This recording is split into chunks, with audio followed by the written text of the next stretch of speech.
Ang QR code, hindi po naglalaman ng pangalan ng kandidato.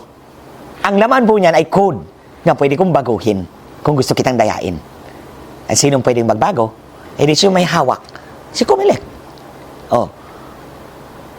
Yung QR code, nasa sa resibo po ninyo, hindi pangalan ng kandidato ang nandun, kundi code.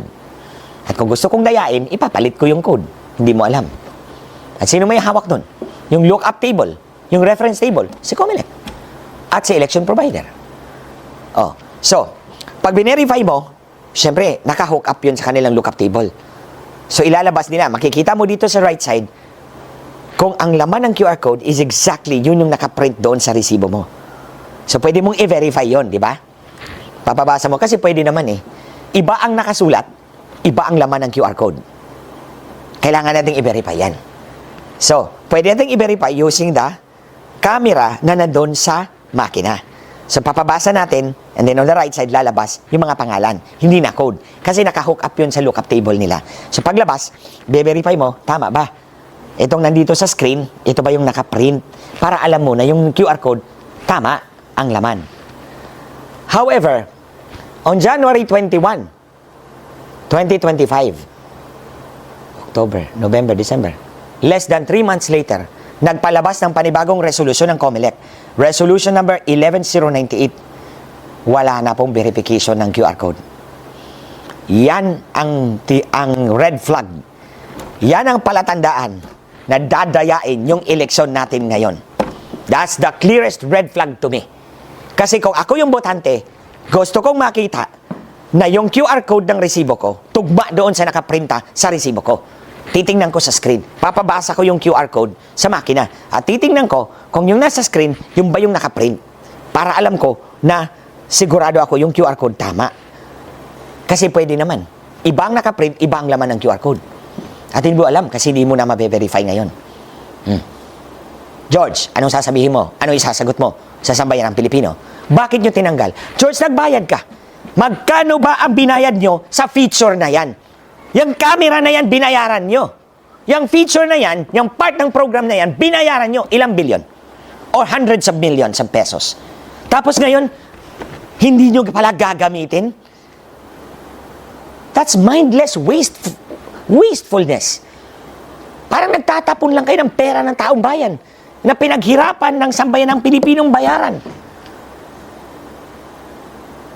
Bakit nyo pinalagyan ng camera? Yung machine. Bakit pinalagyan nyo yung QR code reader? At bakit kayo magpiprint ng QR code? Hindi naman lang namin mabe-verify. Bakit kayo nagbayad doon sa software na merong feature na ganyan pero hindi naman pala natin gagamitin? Again, mga kababayan, balik tayo.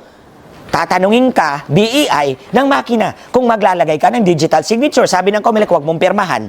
Tapos magtatanong, sigurado ka bang ayaw mong pirmahan ng digital signature ang election result? Sabi ng Comelec, press opo, ayaw kong pirmahan. Oh, walang pinagkaiba ito ngayon. Originally, nandyan. Remember 2010? Yung resolution na unang pinakita ko sa inyo, you can review this video. Nandoon yun. I button, receptacle key. Oh, ito ngayon, verify mo yung QR code. Tapos pagkatapos, binago, tinanggal. Ang resulta, transmission anomaly number 1, number 2, number 3, preloaded CF cards in 2010. Oh. Ito na naman tayo ngayon. Kunyari, ginawa ninyo yan, tapos binago na naman para hindi namin ma-verify. Kaya ito mga kababayan, the purpose of this video is ipakalat natin to para malaman ng ating mga kababayan na ginagago tayo ng Comelec and of course, the election provider dito sa election natin. Nagbayad tayo ng feature na hindi naman pala gagamitin. Bakit? Dahil yung feature na yan, pag ginamit natin, sigurado tayong hindi tayo madadaya. Ito ang igigiit natin ngayon sa Comelec, mga kababayan. Ito ang igigiit natin sa kanila ngayon. Ibalik nyo yung feature na yan, na binayaran namin ng buwis namin. Hindi pera nyo yan, pera namin yan. Ibalik nyo yung feature na yan, babasahin namin, titingnan namin kung nakaprinta sa election, sa resibo namin, yun ang laman actually ng QR code. At gusto naming bilangin ang boto na nandun sa QR code para hindi makapandaya ang makina ninyo. Kasi mga kababayan, pag binilang natin, at tulad na ng sinabi ko, there is an app na pwede nating basahin. Wag na natin gamitin yung makina nila, yung camera nila. Gamitin natin yung app na to para mabasa natin yung QR code kung yun ba ang laman ng resibo natin. Tapos, at a rate of 800 QR codes per hour, mabibilang natin yung mga boto.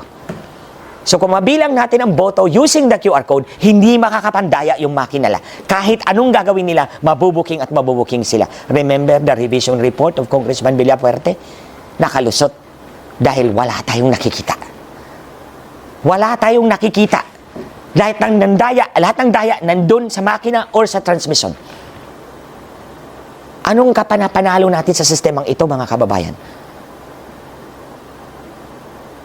Kaya igiit natin sa COMELEC ngayon yung QR code na binayaran natin, yung feature na yan, ibalik nyo, be-verify namin, bibilangin namin ang boto. That's the only way to keep our elections honest, credible, and transparent. Kaya kung pinakita sa inyo to, dahil alam kong hindi nila ako bibigyan ng pagkakataon na makapagsalita. At pinapakita ko ta sa iyo, George, magpakalalaki ka, harapin mo ako, sagutin mo ako, magdebate tayo. Sige. Ikaw na pinapapili ko ng venue. Ikaw na pinapapili ko ng time. O sino pang audience mo. Pupuntahan kita. At huwag mo akong takot-takutin. And don't use your insidious machination sa akin. Na you label me as fake news. Pinapatanggal niyo yung Facebook account ko na pinaghirapan ko for 14 years. The last time na may chairman na gumawa sa akin yan, na gusto akong ikulong, nalimutan niyang huminga at ngayon abo na siya. Gusto mo ba na ikaw ang sumunod?